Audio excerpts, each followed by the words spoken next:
नमस्कार दोस्तों, आप सुन रहे हैं मितवा वॉइस। आज की इस वीडियो में हम जानने वाले हैं कि बेटियां किस घर में जन्म लेती हैं। दोस्तों, अगर आप भी जानना चाहते हैं कि लड़की किस घर में जन्म लेती है तो आज का यह वीडियो आपके लिए है। लास्ट तक जरूर देखें और वीडियो अच्छा लगे तो चैनल को सब्सक्राइब जरूर करें। तो चलिए शुरू करते हैं आज की पाठशाला। दोस्तों, आज भी हम ऐसे समाज में जी रहे हैं जो आज भी पुरुष प्रधान है। आज भी जब लड़की का जन्म होता है तो अधिकतर घरों में मायूसी छा जाती है। और मित्रों, यह और कुछ नहीं बल्कि हम मनुष्यों की अज्ञानता है। लड़की को बोझ समझते हैं, परंतु आपको जानकर हैरानी होगी, लड़की का जन्म हर किसी के घर में नहीं होता बल्कि उसी के घर होता है जो भाग्यशाली होते हैं और अपने अपने पुण्य कर्म अर्जित किए होते हैं। और आज हम आपको यही बताने जा रहे हैं कि भगवान कैसे घरों को लड़की का जन्म देने के लिए चुनते हैं और वह कौन से पुण्य कर्म है जिसकी वजह से कोई भी इंसान बेटी का मां बाप बनता है। दोस्तों, एक भगवान श्री कृष्ण से अर्जुन पूछते हैं कि माधव, किन कर्मों के कारण किसी के घर पुत्री धन की प्राप्ति होती है, अर्थात कैसे घरों में बेटियों का जन्म होता है। तब श्री कृष्ण अर्जुन से कहते हैं, हे पार्थ, अगर किसी के घर बैठे भाग्य से होते हैं तो बिटिया सौभाग्य से, और जो भी स्त्री या पुरुष अपने पूर्व जन्म में पुण्य कार्य अर्जित किए होते हैं उन्हें ही एक बेटी के माता पिता होने का सौभाग्य प्राप्त होता है। बेटियों को जन्म के लिए उन्हीं घरों को चुना जाता है जो बेटियों का भार सहन कर सके, क्योंकि तीनों लोकों में स्त्री अर्थात बेटियां ही ऐसी होती हैं जिसका भार हर कोई सहन नहीं कर सकता। वह बेटियां ही होती हैं जो इस सृष्टि को निरंतर चलाएं, मान होने के लिए अपना सर्वस्व निछावर कर देती हैं।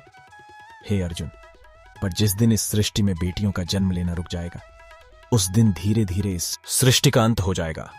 मित्रों, भगवान श्री कृष्ण के इन बातों पर गौर किया जाए तो उनका कहा बिल्कुल सही है, क्योंकि बेटियां अगर नहीं होंगी तो किसी का भी वंश आगे नहीं बढ़ सकता।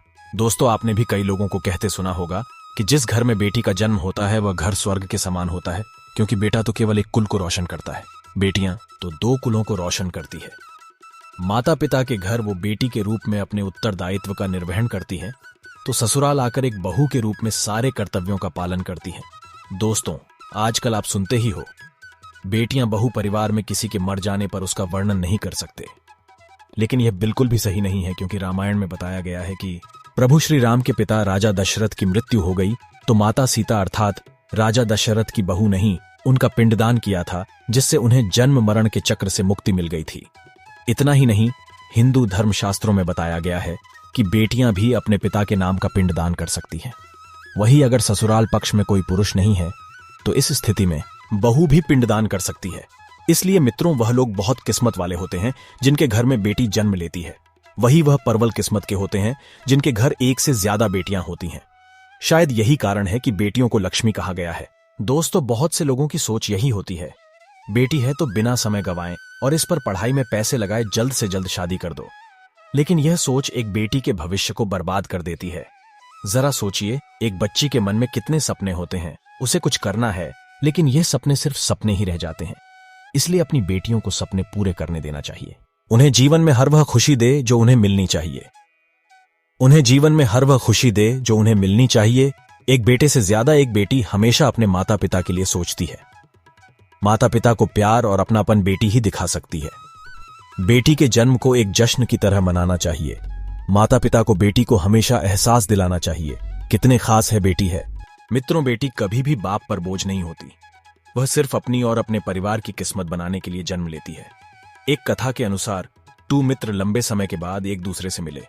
एक दोस्त ने दूसरे से उसका हाल पूछा तो जवाब में उसने कहा कि मेरे हाल तो एकदम बढ़िया है, और हो भी क्यों ना, मेरे 2 बेटे जो है। तभी वह अपने दोस्त से पूछता कि तेरे घर में कितने बच्चे हैं। दोस्त खुशी के साथ बताता है कि मेरे घर में 2 बेटियां हैं।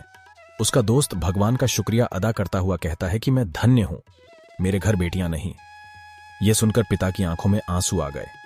तभी उसकी बेटी पिता के मित्र से कहती है कि अंकल, भगवान हमेशा भाग्यवान को ही बेटी देते हैं, कभी गरीब को बेटी के रूप में माता लक्ष्मी नहीं देते।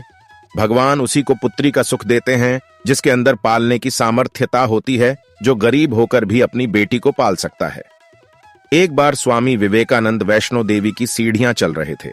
बगल से किसान अपनी बेटी को कंधे में बिठाए चढ़ाई चल रहा था। तभी स्वामी विवेकानंद ने कहा कि बाबा, आपकी बेटी का बोझा आपको लग रहा होगा, इसको मैं उठा लेता हूं और माता वैष्णो के दरबार तक ले चलता हूं। सबके सामने स्वामी विवेकानंद से कहा कि बेटी कभी भी बाप के कंधे पर बोझ नहीं होती। बेटियां अगर बाप के कंधे पर हों तो वह हर बोझ को हल्का कर देती है। मित्रों, बेटियां कभी भी धन की भूखी नहीं होती, जो सिर्फ मान और सम्मान की भूखी होती है। अब सोचने वाली बात है कि कौन सी कर्म के बाद आप किसी के घर लड़की के रूप में जन्म लेते हैं और उनके घर के लिए लक्ष्मी का रूप साबित होते हैं। गरुड़ पुराण में बताया गया है कि जब आत्मा को नया जन्म मिलता है तब आत्मा को शरीर के अनुसार व्यवहार में चलकर अपने कर्म करने होते हैं। शरीर के जरिए कर्म करके कि एक आत्मा अपने जन्म के उद्देश्य को सार्थक भी बना सकती है और निरर्थक भी। यदि कोई पुरुष महिलाओं का आचरण करता है, स्वभाव में महिलाओं वाली आदतें ले आता है या वही काम करना चाहता है तो एक महिला को करना चाहिए, तो ऐसे ही पुरुषों का आत्म स्त्री का शरीर धारण करती है। वहीं गरुड़ पुराण में बताया गया है, यदि कोई व्यक्ति मृत्यु के अंतिम क्षण में किसी स्त्री को याद करते हुए प्राण त्यागता है तो वह अगले जन्म स्त्री के रूप में जन्म लेता है। वहीं अगर वह अंतिम क्षण में परमेश्वर का नाम लेता है तो वह मुक्ति के मार्ग पर अग्रसर हो जाता है। तो मित्रों, आज की इस वीडियो में बस इतना ही। हम उम्मीद करते हैं कि हमारे द्वारा बताई गई जानकारी आपको अच्छी लगी होगी, तो हमें कमेंट करके जरूर बताएं और चैनल को सब्सक्राइब ही कर ले।